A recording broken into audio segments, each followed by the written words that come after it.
Welcome back to another episode of DEI in 5, our live edition. My name is Adrielle, for anyone who's new here. I am a diversity, equity, inclusion thought partner, coach, serial entrepreneur at this point. I do a lot of things, but we're not here to talk about those things. For anyone that is unable to see me today, I am a Black woman. I currently have many twists that are up in a very messy bun, important, especially for the topic of conversation today, which is around professional hair. What is professional hair? Is my hair professional, quote unquote? And I'm using air quotes here for you. I'm joined today by two of my favorite DEI thought partners, ladies in crime, friends, the wonderful Karen Young and Chloe Fusilier. I will allow them to introduce themselves, and then I will, as always, provide a little context around our discussion. I'll pass it to y'all. Chloe, happy start. Okay. So, hello, everyone. My name is Clarissa. I go by Chloe. Pronouns are she and her. Um, for those who are visually impaired, I am a Black woman wearing glasses, fuller in the face, have my red scarf wrapped in my on top of my dome, and yeah, really happy to be here. I'm always love working with these, like we call ourselves like three really three renegades. So excited excited to have another installment of like real conversation about real things in the workplace. Absolutely. Yay. My name is Karen Young. I am the founder and president of The Professional Adult, a DEI management consultancy based in Chicago, Illinois. For those who are visually impaired, I am wearing a goldish orange top. I have black large frame glasses, and I have a very, very low cut um, afro. It's almost bald, considered a 5 o'clock shadow of hair, if you will. And I am also a dark skinned Black woman. I'm glad my mic was muted because that just made me cackle. That was funny. Also a comedian. Oh goodness, I love it. Well, I already gave these two a warning. I'm a little low energy today. Life is just lifing, as we're all aware. It just doesn't stop. There's headlines every day. There's insert whatever you choose. But I still wanted to push forward and have this conversation, this discussion, because I think it's really important. And again, today we're talking about hair discrimination and what is considered professional, if you will, hair. And more specifically, I wanted to center this conversation around Black women because I think we have uh, a very unique intersectionality when it comes to discussing the topic of hair. Um, and of course, we want to focus mostly on the workplace, but really we can take it outside of that and just think about how the world perceives us, how society perceives us, how we perceive ourselves as it relates to our hair. And so I think there have been so many things, at least in my journey, that have led to me wanting to have this conversation. And I think one of the main things is that there have been these experiences that I've had that have made me realize that I'm other, that I am part of this outside group, and it's because of my hair. I can think back to, childhood when I grew up in a predominantly Black neighborhood, but was attending a predominantly white school. And in my neighborhood, it was normal for me to, my mom to braid my hair and do cornrows, add extensions, do all these things, pigtails, knockers. I know some people call them bobos. Um, and then I went to school, and then it felt like I was a spectacle where like my mostly white peers were like poking at my hair and pulling it, or, oh my God, you grew your hair overnight. Ha ha he he. And it took a long time for me to really comprehend what was going on. But at such a young age, I felt so separate, so othered from other people. And those experiences, which I'll touch on, I'm sure, as we go through this conversation, have continued to pop up throughout my life, even in professional settings. I have one experience in particular that I'll touch on later that still stands with me to this day. And whenever I think, oh, I might go back into, working at an office, I'm like, I don't actually know if I want that. Karen and Chloe, can you relate? Has this been something that's been a part of your journey since you can remember? Yes. Yes. And how The actually. slow dogs. and how for years growing up I predominantly wore braids. My mom, it was either straight or I had braids. That's what we looked like in the 80s and 90s. And just the number of times that somebody would just put their hands in my hair or put their hands in my braids or lift them up or move them around, or you know just the touching and the invading of space.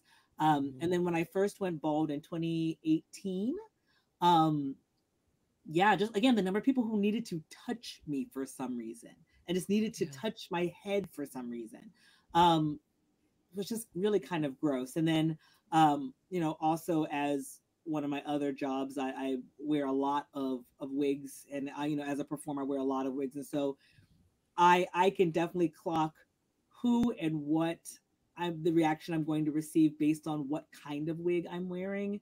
Um, Mm. so yeah, it's been quite an interesting study in people's reaction to me just based on what's coming out of my head. I want to come back to that, but Chloe, Yeah. give us your So initial thoughts. yeah, initial thoughts, especially like growing up. So it was a little bit, it was interesting for me because I grew up in a predominantly black town and went to predominantly black schools.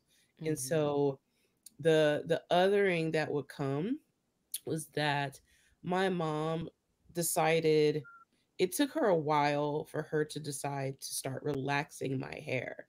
So before, so I had my hair kind of just naturally, plaited out or pulled into a ponytail, something like that, Hmm. up until junior high. And like junior high is when I start feeling the otherness come through in my own community, because Mm. the girls considered their hair being done if it was relaxed and styled Right. up. So Yes. if you did not, you had nappy hair, you had unkempt hair, your hair wasn't done, Hmm. you looked rough, you look soulful, those type of things would come through. And so that was my experience in junior high, when you really started like interacting with people, and teenagers start teenaging. Hmm. Then I started getting to a point where I was starting to plead with my mom, like, can I start getting my hair permed and relaxed so I could stop being picked on and get my hair straightened out like everybody else. Right. Ooh, I can relate to that because growing up, it's funny. As I was kind of preparing for this discussion, I kind of sat and reflected on how things have been, and I realized I had never seen my hair in its most natural state until I went away to college. So I was natural, and I use air quotes, but similar to you, my hair was either braided or plaited, or as soon as it was washed, it was blown dry so it could be styled in some way, right? Or I Mm. went to the hair salon and it got pressed out by my beautician. And then eventually I got to the point, I think middle school, high school, where I begged my mom. I was like, please let me get a relaxer. Like all my friends had them and they're like, look, I can go like play outside and run and my hair won't revert. And I'm like, I Mhm. want that too, right? Little did I know that I was going to start losing clumps of hair with relaxers. Um, and my mom was like, I don't think you should do that, but you want to try it. All right. You're at that They don't age. tell us that, and like in the just for kids, still Ooh, still ain't with it. Even with the just for right? kids, still got problems. Right? Oh my goodness. But it was just like, it's just so interesting to realize. I'm like, I had no clue what my hair looked like until I got to college. And the only reason was because at that point, I was a broke college student and I no longer had my mom there to help me do my hair. And I Yeah. couldn't always do it myself. Hmm. So I was like, oh, this is how she grows out of my head. And then I'll never forget the first time I went home from college for break and I walked in the house and my family was all like, what is happening? My grandfather was like, I know college is hard. Do you need a few dollars to go get your hair done?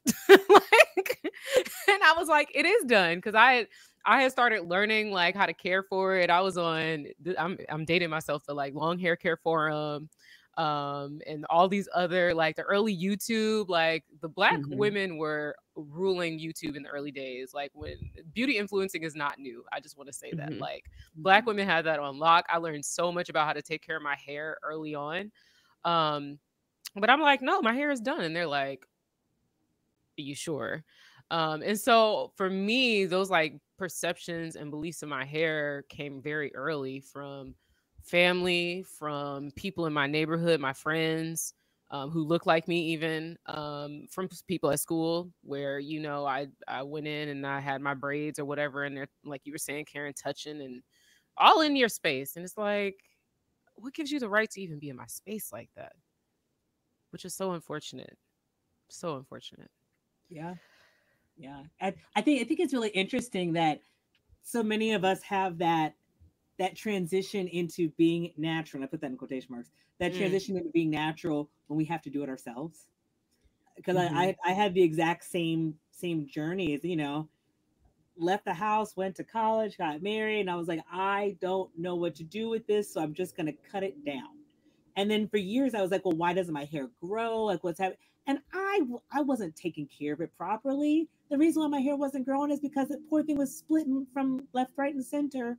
And I was just, it was vibes. It was vibes. Mm-hmm. It's Well, a lot vibes. of us, we just really did not know how to take care of our hair, because I got the same thing. It was the same feeling of once I got out of college, like, my hair was so much healthier when my mom took care of it. Mm, But then at that time, once I started doing relaxers around, the last like bit of junior high and on up, that's all I was doing was like just doing the creamy crack, so was we call it. So the areas yep. call it creamy crack, Whew. to put that up and like straighten your hair up. And that's all I knew how to actually take care of my hair. But that's not really taking care of your hair.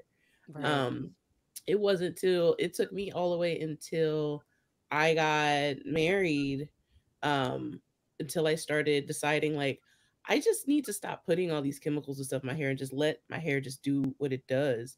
And Right. so like when I got married was the last time that I had a relaxer in my hair. And after that it was it. So I've been growing my hair, just doing the natural thing for the past 11 years.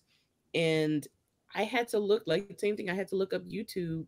Like Natural 85 was like my Yeah. girl. Like Yes. I had she was the one that I had latched on to of like, how do I take care of this now that Yeah. I'm not doing the creamy crack?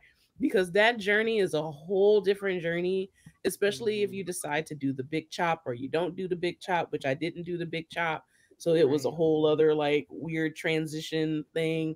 But yeah, it's a lot. And the whole time where you're trying to navigate this, there's a lot of psychological stuff going at Mm. work, right? Of like, how am I going to be perceived as this? Am I still going to be seen as professional at work Right. when I show up and I have my curls out?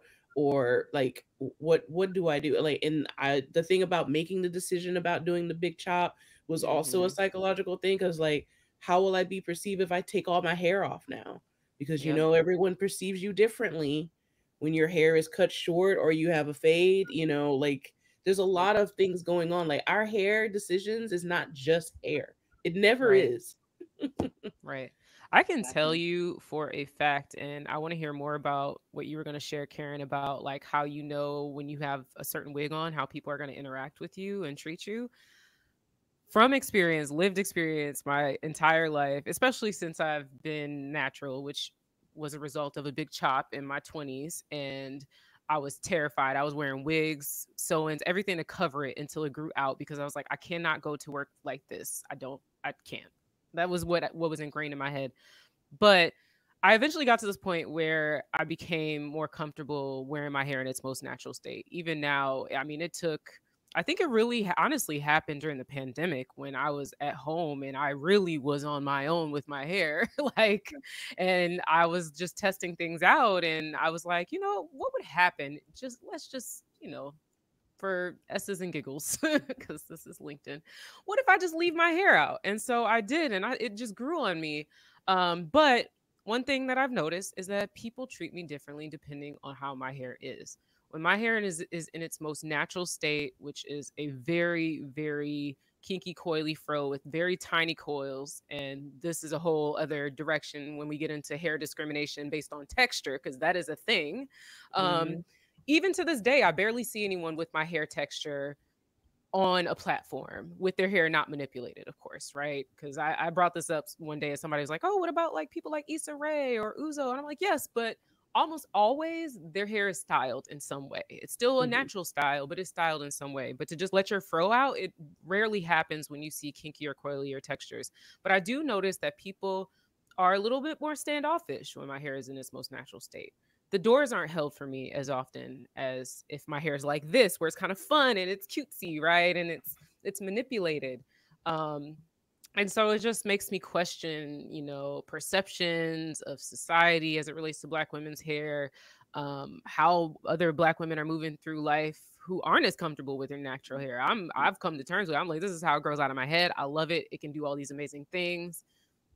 It's grown on me. I feel good about myself with my hair like this. I feel good with my hair in a fro. But I know a lot of people that don't, and it scares me. But just curious to hear your experiences. I want to know more about these wig switch ups, Karen.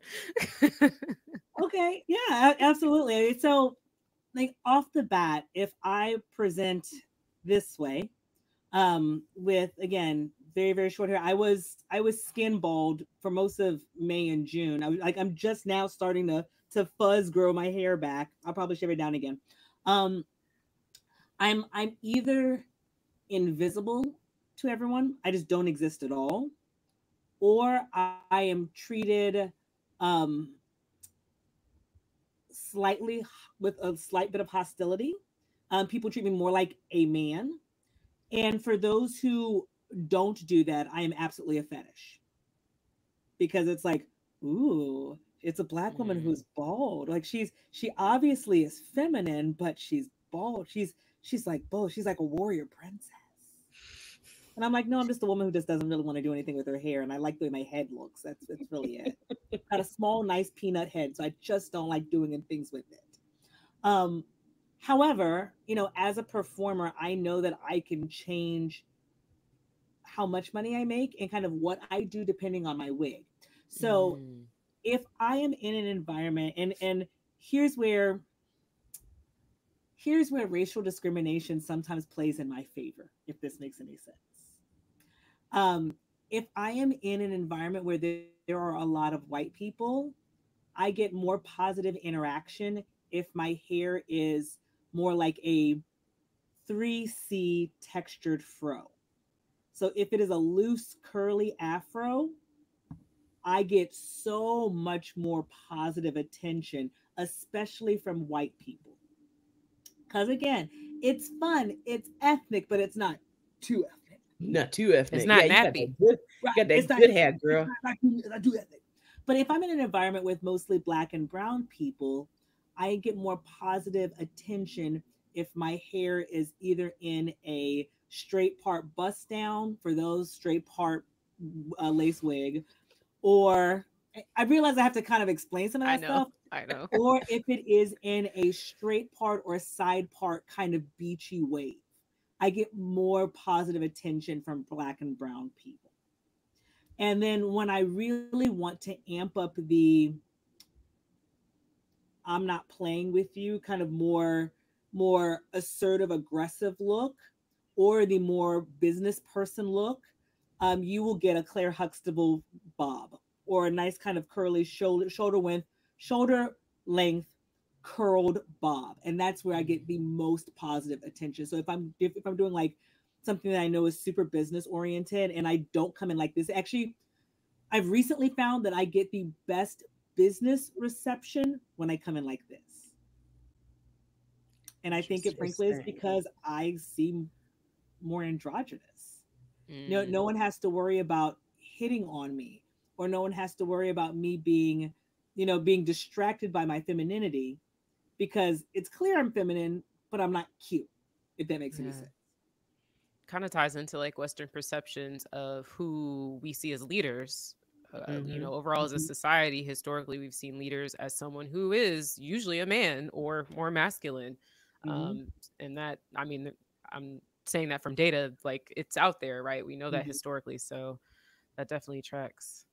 Yep. Chloe, what about you? Have you noticed different interactions based on if you switch up your style? Yeah, well, it's kind of interesting right now. Like I have my hair wrapped up because I decided I have it blown out so I can get Mm, braided for the summer. And that's something that I had learned. Like when I left from college, as like a contextual thing, when I left from college, I went to a PWI. And so I was kind of removed a lot from my Black culture and, that I historically grew up with. And so Mhm. I think that disconnect also, had mixed up my perceptions and changed my perceptions of about hair and how to take care of your hair, because I didn't really know about protective styles. Right. I wish I had known about that, and I felt like I had missed out on that, not being connected to a lot of women that looked like me in college to understand that, and up until like my former years, until realizing that, oh yeah, so in the summertime you get your hair braided up, and then you could just like have fun. You don't have to worry about it. And so now, like, I sometimes I'll have it down, but I'm so used to keeping my hair protected. So it's either a wash and go. So I think when I started in tech, I was right on. I had went natural at that time, and Mhm. so, but I still didn't feel completely comfortable. So I would still try to get it in some kind of style. Um, the perception shifted a little bit once I just completely started, because I have 4C hair. So I Mm-hmm. did started just wash and go and let it go. In meetings, I was ignored more, it seemed, was kind of like became wallpaper a bit when I Right. did that. Um, when I started um, styling the hair and I went back and put a little bit of texturizer on the ends, then it kind of changed like a little bit of my texture. And when I moved up, you know, I it just seemed that I was a little bit more, pronounced, but not as much. It definitely was become a big conversation in the workplace for some reason. Nobody told Mm-hmm. me that for some reason there's like a whole newsletter that goes out when a Black woman changes up her hairstyle in a professional setting, because Yes. all of a sudden it becomes a big to do, and it's like it's weird because I was ignored, but somehow this makes me some headline or some water cooler talk. Okay. um Oof. A word. and so Mhm. like, and I still was working up to a point where I could feel comfortable wrapping my hair, because I remember my mom did not like that. Even when I would come home from college, she would say like it's an Aunt your mama kind of look, like you're not supposed to just kind of wrap your hair up like Yep. that. And we know now that there's a lot of internalized anti-blackness that's a result of that, of how we were taught to kind of hide our hair. But looking at it differently, I looked at it as a way of protecting my hair, because I Mhm. had to learn that our hair is actually very fragile. And it needs to be shielded and put in protective styles and moisturized, and especially the curlier that my hair is, the more moisture that it demands. And so Right. keeping it closer to my head makes it easier. But when I do wrap my head, the feeling is like now I'm a boss for some reason. It's the strangest thing. Like Mm. now I'm kind of perceived as, oh, I know what I'm doing and I mean business. And Right. I've always felt that was kind of interesting, because I did not expect that. So I don't know Yeah. where that perception comes from, but I I also almost worry wonder if about it just it's being seen as a Mamie archetype as well. Mhm. mm, that, or I also wonder if it's like, okay, your hair is hidden, so it's not something for me to talk about. It's not a Yeah, I can't really conversation. It's judge not it a right now focal because I point. can't see it. Right. Right, right, right. Um, Yvette, thanks for joining us on YouTube. Yvette said, "Oh my goodness, I stumbled across this live. This is speaking to me. I grew up in the 80s and I experienced the, in all caps, curl.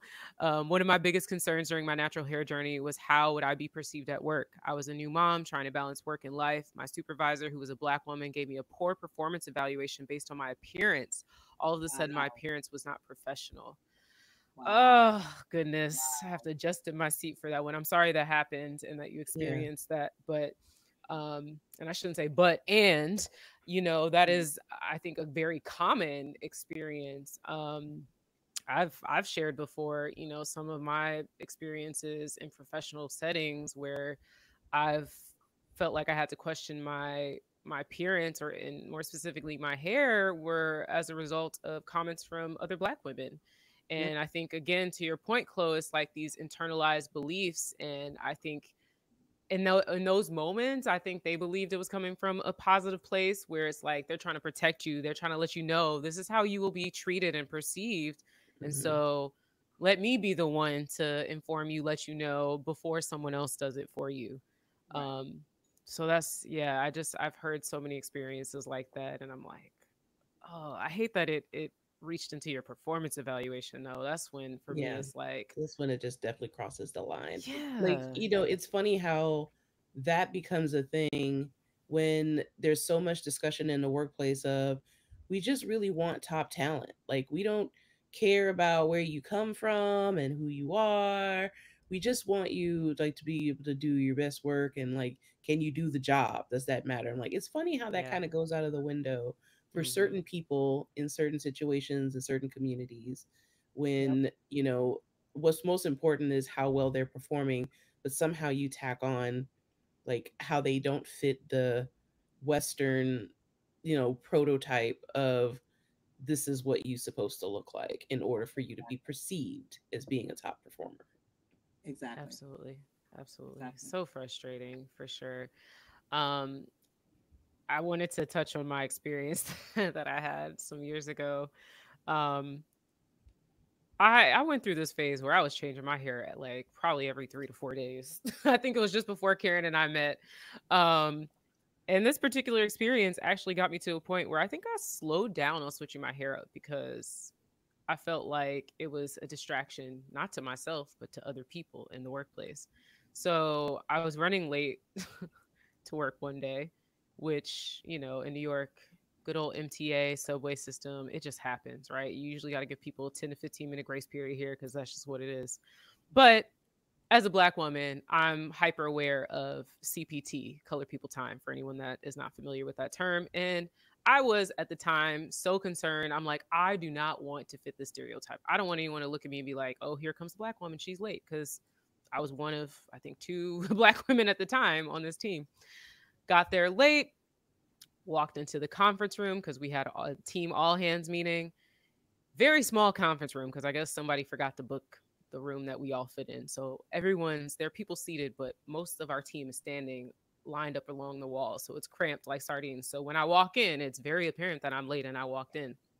There are people dialed in on Zoom from across the globe. Our head of our team was speaking, and as soon as I walked in, literally stopped dead in her tracks to turn to me and be like, "Oh my god, I didn't recognize it was you, your hair," and like reached out and touched it. "Oh my god, it's so cool, look at this, this is so." Stop the entire meeting across time zones. If I could have turned the color of a beat in that moment, I would have. I was so like taken aback. And then I'm like running through all these things in my head of like, do people think I'm late because I was doing my hair? Like not only am I late, but I'm on display now. I've not only that, my personal space was violated because you reached out and touched my hair without permission. And here you are supposed to be teaching me. I'm supposed to be learning from you as a mentor about DEI, and you're not even respected. Like it was just there were so many things. And when I tell you I cannot focus for the rest of the day at my desk. Also, on top of that, people were coming by because we had an open office and commenting on my hair all day. Yeah, And I'm I, just I like, hate it. I'm not here for this. I'm here to do my job. Oh, um, but it gave me pause around switching up my hair and exploring different things because I didn't want that. That's not what I was there for. I It did it because doesn't need to be news. We don't need to be yeah. news. And this is exactly why what we talk about when we mention that a lot of Black women's experience in the workplace is being invisible and hyper visible at the same time. Hmm. yes. That when we're not, holding any value to them, we're ignored and we're not seen in the workplace. But heaven forbid we do something to change our appearance or something that gets their attention, and all of a sudden it becomes news. And it's very, very uncomfortable. And we'll probably have to put a pin in it for another discussion. But there's a lot of thoughts that crosses my head, that crosses my mind when someone has the gall to feel like they can cross your personal bubble to Hmm. touch you Hmm. in the most elemental sense, right? We tell kids to keep your hands to yourself, Yeah. Mhm. but we're still trying to how to crack that code. I think a lot of us in this discussion knows where it derives from, but why does an individual will feel like they have the right to touch a black woman's hair and person and body, whether it's a positive intention or not? Intention doesn't matter. It's the impact. Like, what makes you feel like it's okay for you to touch me as a person and touch my hair? Mm-hmm. Mm-hmm. Absolutely. Absolutely. Exactly. Yeah. This makes me think of we'll definitely have to pick that up at another conversation. yeah. It makes me, I don't know if y'all ever saw that video clip of the little girl. I think she's like sitting in a stroller and this older woman, white woman specifically, walks up and is trying to touch her hair, and the aunt just keeps trying to block it. And she's like, "Oh, no. No." And she's like, she literally has to insert herself, and this woman keeps trying to touch the baby's hair. And I'm like, not only are you attempting to cross someone's personal space, but a baby, like a minor, a child space, personal space. And it's just like, why do people feel like they have that entitlement to do that? Why do you think that you have that permission? No. Well, we kind of know why, but yeah, like we said, we know why. That's going to be a discussion for another time. But yes. Yeah, but the hair is just amazing because, like, yeah, I felt like I couldn't really do anything with my hair in the workspace too. Like, you want to be able to experience. It's your hair that's on your head. You should have the right to change up your styles or whatever. But I don't want it to be a news flash on CNN for the company. It's not necessary. Just let me be me. Right. It almost feels like you're considering dimming your light in a way. Mm-hmm. You know, which is so unfortunate. We're always advocating, you know, especially for people that are in the DEI space, be yourself, be who you are, be your authentic self. And yet, can I fully do that? There's levels, right? It also makes me just think about, and this is another part of this conversation I want to touch on, just people working in the DEI space, Black women in leadership. How rare it is to see someone with 4C hair. And for those of you that are on live stream, I did add a link because I know we keep saying like terms like 4C hair and things like that. So when we're talking about 4C hair, we're talking about a very tightly coiled hair texture that historically has been labeled as nappy or not good hair or unkempt, right? Mm-hmm. It often, as Chloe, you were sharing, you have to moisturize it a lot. So it may, you know, my hair appears like it's dry or drier than a looser coil texture, but we got some hydration going. We're good over here, right? But the perception for a lot of people is that it's unkempt. It's not presentable. It's not clean, right? And so I just wanted to add that context in there. But I feel like, again, it's so rare, and I don't know what it's going to take for us to get to a point where, you know, not only is society going to be accepting of more kinky, coily textures, but that we're going to be comfortable being in the spotlight. My profile picture on LinkedIn, you know, is a photo from when I did this I guess it's kind of like a web series for Lenovo. And before I went, I was like panicked. I was like, what am I going to do with my hair? How do I present myself? Like, do I go get a sew-in, which is a weave for anybody that doesn't know, where you get extensions sewed to your hair? Or do I go pick out a wig? Do I get braids? And I had to like just slow down and like take a step back. And I was like, you know what? This is an opportunity for me to just be who I am and to bring my full authentic self. And had I had this opportunity years prior, there's no way I would have shown up with my hair in its natural state. No way. I didn't do my edges. It was a wash and go that ended up in an Afro puff. And I felt comfortable. I wasn't stressed about it. I wasn't like, oh my God, can you see the lace showing? I was like, oh my God, can you see the tracks? Did I blend my hair? I wasn't worried about any of that because I got into the place where I was comfortable with my natural hair as it was. And for me, it was a very intentional decision because I'm like, I never see anyone with my hair texture and just letting it out and letting it be as it is in the spotlight. Whether or not it made a difference to anyone else, I don't know. I hope at some point it does, but I will say it does, because it took me, you have to see it out there, right? You have to see it out there in the wild to be able to get the confidence of realizing that I could be like that too. Because there's so many of us like the perm, like I it took me forever to switch from the perm headshot that I had, even Mhm. though when I was rocking natural hair, because I had to think about how recruiters and stuff was going to run across my LinkedIn profile.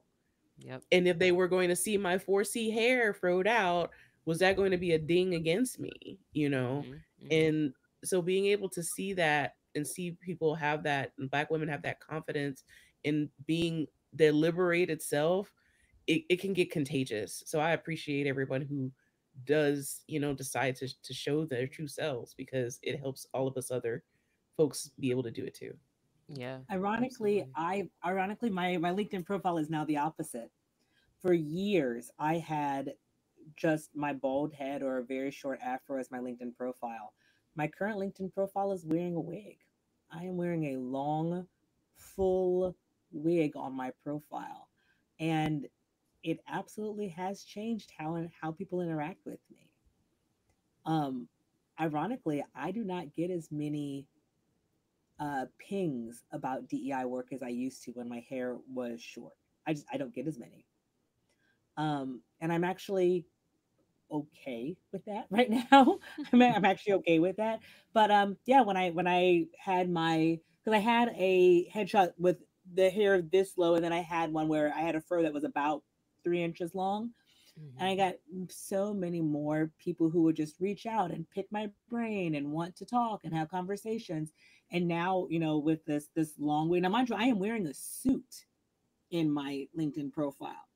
Whereas in my other ones, I was just wearing just a regular top, but I am wearing a full, I mean, it's a very cute floral suit, but I'm wearing a suit, but I have long hair, and I Yep. now have fewer interactions than when I didn't. Yep. Yep. So yeah, it Mm. does, it does make a difference. It does make a difference. And so, Hmm. again, kudos to truly being your full and authentic self and being like, hey, this is what it is. But it's interesting. And me, I'm a data girly through and through. So it's super Mhm. interesting to see what happens when you don't. Yeah. Yeah, I appreciate Absolutely. that too, because I think about agency for us above all things, in that the landscape that we navigate in the corporate world is so full of landmines for us, that we're all just trying to like survive within the Mhm. corporate workspace. And Yep. so there's always these multiple layers of, and that adds to the perception, right? Of, oh, why you're having your hair this way? Oh, why are you doing it this way? Like, maybe you should just let us do our hair the way we want, because it's our freaking hair.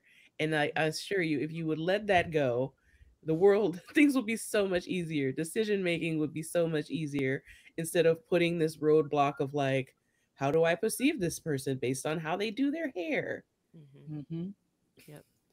And I think also, because now I think we're kind of moving a little bit into thinking about kind of solutions and ways to make I guess safer spaces for Black women and anyone with different hair, I guess, if you want to expand it, um to feel comfortable. I mean, at the end of the day, we're talking about just creating spaces where anyone can just be themselves and can exist, right? And so one of the things I think about is, organizations and companies being intentional about who they're showcasing, who they're putting in the spotlight.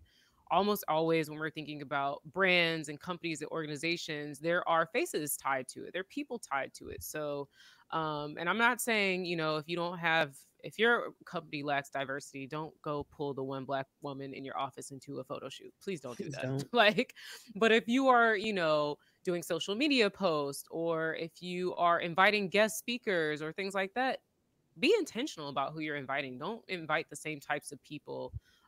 Be mindful that representation really does matter. It makes a difference when you see yourself somewhere.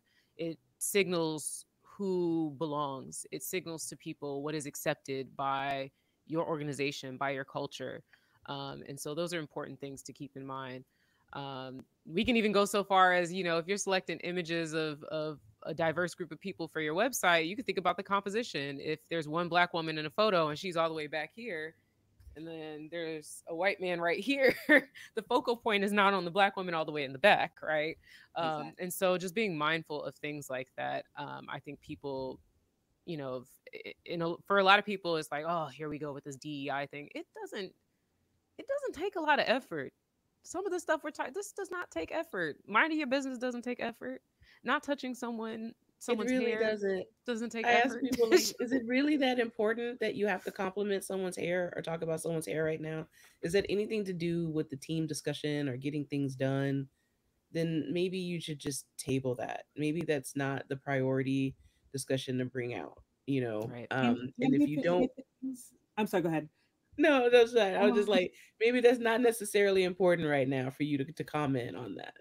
Yeah. and if it is important enough that you have to say something, read the room.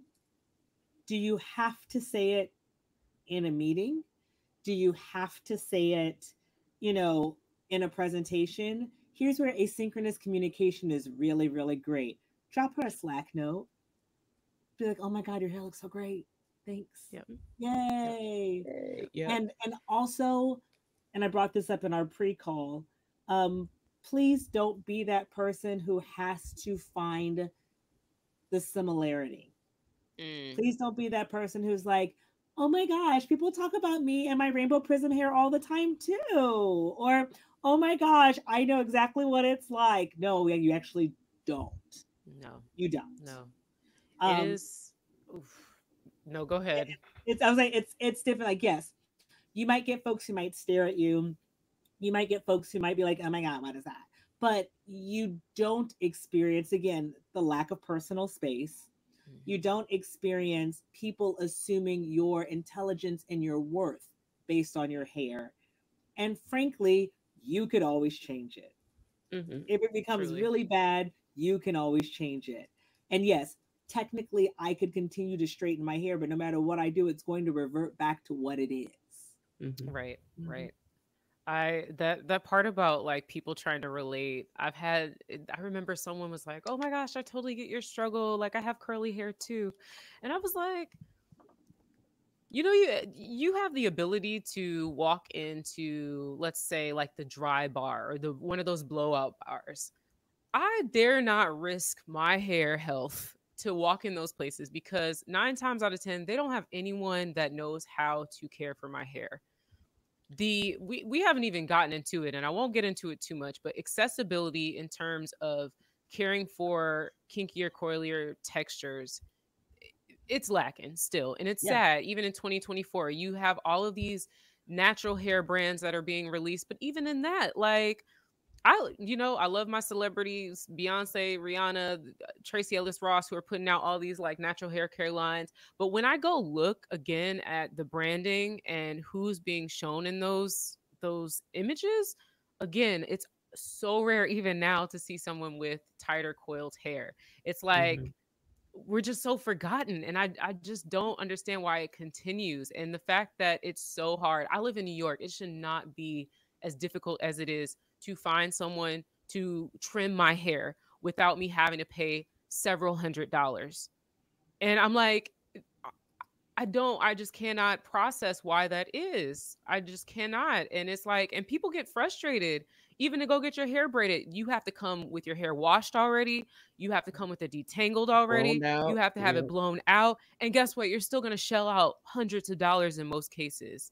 And you may or may not like what gets done to it. And they may or may not treat your hair with kindness because they might be trying to pull your scalp. Like, there are so many layers to it. And I'm like, just that in itself is this emotional tax that weighs on us. And we didn't choose this. We did We didn't not. choose this. And the lack of accessibility further like does psychological damage because then the sense of worthiness comes in. So our hair is not worthy to have people that knows how to work on it. Like how many of us have walked in to so many salons just wanting a trim, and like the hesitance and like the deer in the headlights from all the hairdressers of like, why, I've never worked with this before, I don't know how to do this. Like, how are y'all a hairdresser and y'all have never worked with all the types of hair before? Yeah. Because they're not taught it. They're not. It's not They a are not requirement. taught because Mm-hmm. it's not. It's just not important. It's just not important. Not important. Yeah. Yep. And it's so I just, for anyone watching this with 4C hair, if you have any hair struggles, when you learn how to care for your hair, it is actually not that hard. Mhm. And it actually does not require a lot. I'm not a product girly. I found the stuff that works. Sometimes your hair may change with the season. You may have to switch up the products, but you don't need 30,000 products. You don't have to spend a fortune trying every single thing left and Mhm. right. You don't have to spend 30,000 hours. Like, I can now do a wash and go in like 15 minutes. I used to spend days because I didn't know what the heck I Know was what I'm doing. I doing, would be yeah. crying up until 2, 3 in the morning. I have a meeting the next day. I'm panicked. I'm like, I can't go to work like this. It's not that hard, but the education is lacking. The accessibility is lacking. And that is a serious problem that I wish I had more hours in the day to help tackle. Like, it's real bad. The last thing I wanted to touch on before we wrap up is the Crown Act. For anyone that's not familiar with it, the Crown Act, Crown is in caps. It stands for Create a Respectful and Open Workplace for Natural Hair. It was a law that started in California, that was uh, passed unanimously back in June of 2019, signed into law July of 2019. But basically, California was the first state to pass this law to prohibit discrimination against natural hair. And since then, other states have adopted this law: New York, New Jersey, Maryland, some other states. South Carolina apparently introduced it, but Yes. they have not yet to pass it. But I just wanted to hear your thoughts on this. Do you think that this Crown Act, this law, is helping? Do you think it will spread and other states will adopt it? I know that's a pretty loaded question given the current state of affairs in this country, but just wanted to hear your take on it. So I'm in Texas, and we were surprised when they passed the Crown Act. Hmm. It was a good news, but it was good news. However, I had a feeling that a lot of it was really more of seen as a pressure release valve here in the state. Hmm. This is my personal opinion. But with a lot of things that are going on in the state, I think they wanted to give us something to kind of release the tension, because what's still going on is we still have an individual, a young man who has been suspended from high school because he refuses to cut his locks. Right. Right. So I am very skeptical of how much progress that this Crown Act in my state is actually doing when that is happening right after the Crown Act was passed. Yep. That an individual can't continue to get his education because of his hair. Yeah. And they ended up ruling with the school, right? Yep. Mhm. So once again, I was like, I hope that it is. I hope that other states and people within those other states where the Crown Act has passed is actually seeing some actual progress. Yep. But us in this state pairing these things up, um, and that he's not the only one. There's other kids that's also been caught up in this of Hmm. not wanting to cut their locks, which has nothing to do with their ability to perform in school. Yep. It's one of those things of, once again, policy is only as good as how well it is enforced and Mhm. supported by all things, right? Yep. Oh, Yeah. goodness. I'm sharing a link for those that are not familiar with this case, where the student was suspended, and sent to an alternative school. I Cool. mean, Yeah. I just, oh, it grinds my gears so much. Because conformity is what they feel is the American way. And Yep. that is interesting because I was glad that they said the quiet part out loud. And this is exactly why we're having these kind of discussions right now, is that the American way seems to still be in a lot of spaces seen as conformity. And that way you have to fit yourself in a certain box where everyone is pleased and everyone feels comfortable and everyone is the same. And if you try to buck that system, you are immediately othered and you are Mm. treated as such. Yep. Mhm. Yeah. Karen, thoughts on the Crown Act? Um, Nothing that hasn't already been said. Yeah, I don't know. I had to briefly remember that this was LinkedIn, so I was like, well, no. Yeah. No, Yeah. no comment. No No, comment. no. Yeah, and I'm gonna again share another link here to the Crown Act, to their website, which again in itself, just thinking about representation. And you know what I find really interesting is that Dove is a sponsor of this, and Dove has historically, to me, from my perception, not been the most inclusive. Um, Even there was a commercial recently that they had, and I was like, I had to wait to the very almost end of the commercial to see a black person. And I was like, oh, okay, sure. And again, with the Crown Act site, I again just drop the link in for anyone that's watching. Again, you see, I see protective styles. I see someone with some locks. I see straight hair on the homepage, some braids, looser coil texture, straight hair, braids. Where's the 4C hair? Where's the kinkier, coilier hair? Because again, we yes, we can say we put this in place, but we have to. To me, the real protection comes from really including all hair types when it comes to natural hair and being mindful of the discrimination that comes with texturism.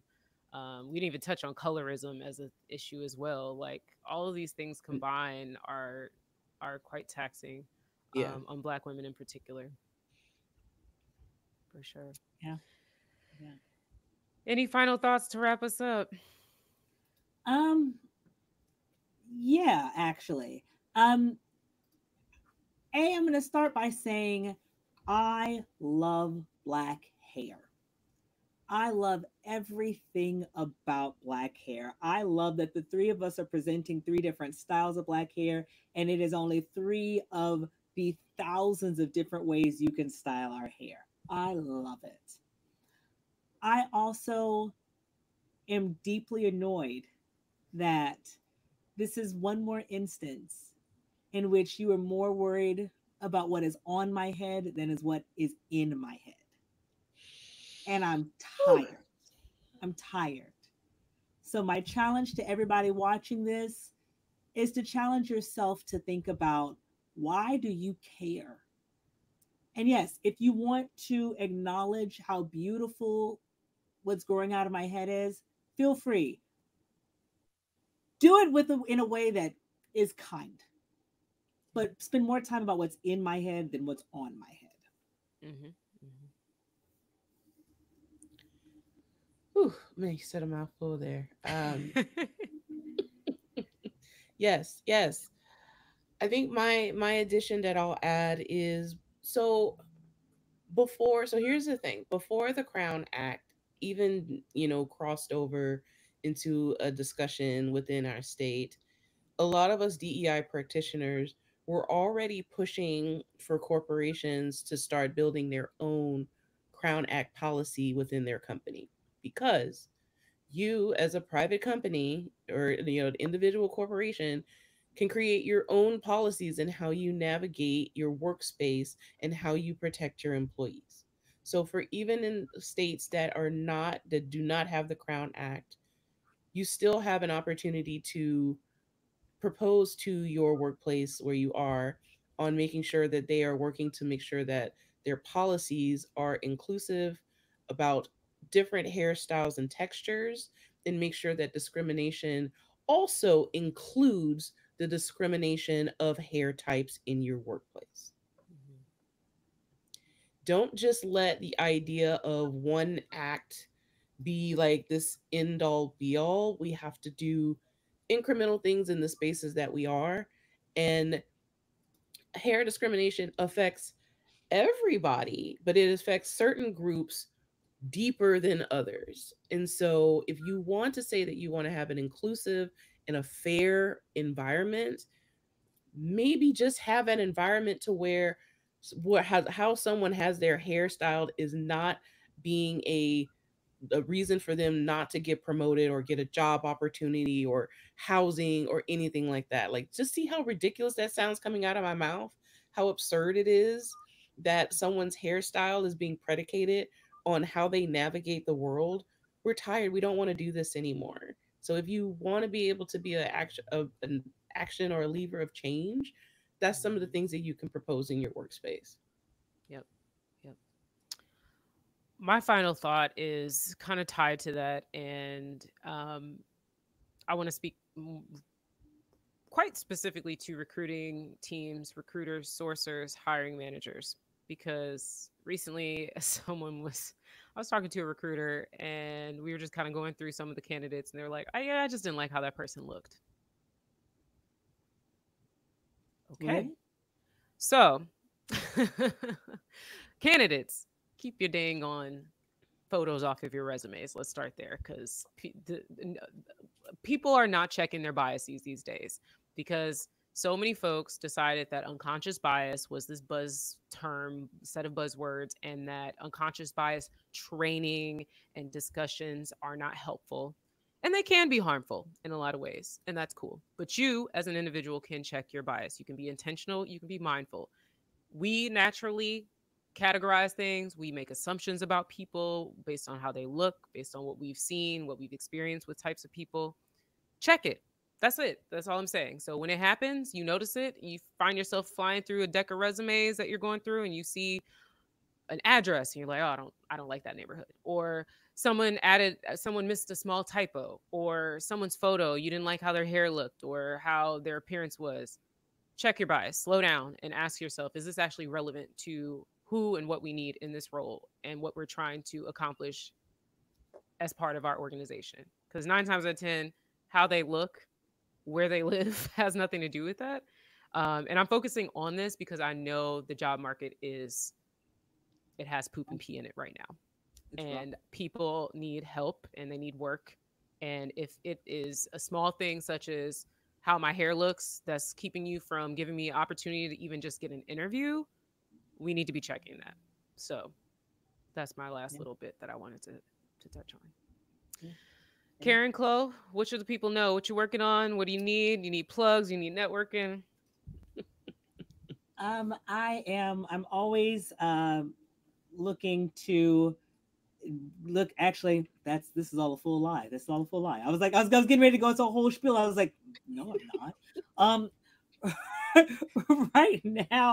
Right now, I'm just really doing some more kind of thought partnership with folks. I'm always open for one-on-one coaching sessions. And I am really moving my work into management. I am actually stepping away a little bit from DEI.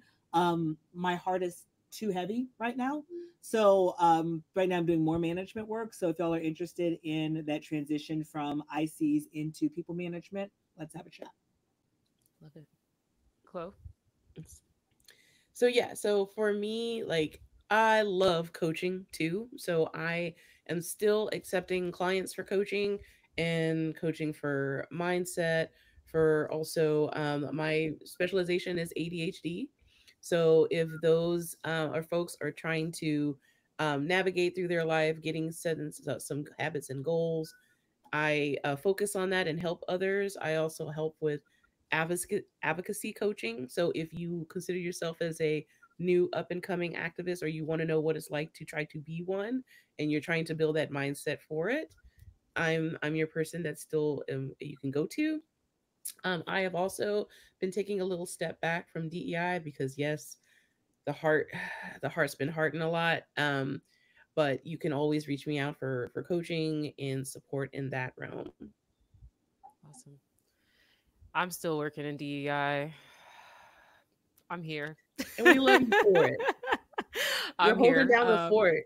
I'm trying, but yes, I am still coaching, but I'm spending most of my time doing what I would consider sort of my flow state, which is designing and facilitating workshops. So I'm all about trying to get teams, especially remote and hybrid teams, to collaborate and work better together, which often people don't think about as being part of DEI, but it really is. When you have different folks from different backgrounds, personalities, ways of communicating, and then you add in the fact that we're not all in the same place, it can be really challenging. So If you need help with that, feel free to drop me a line.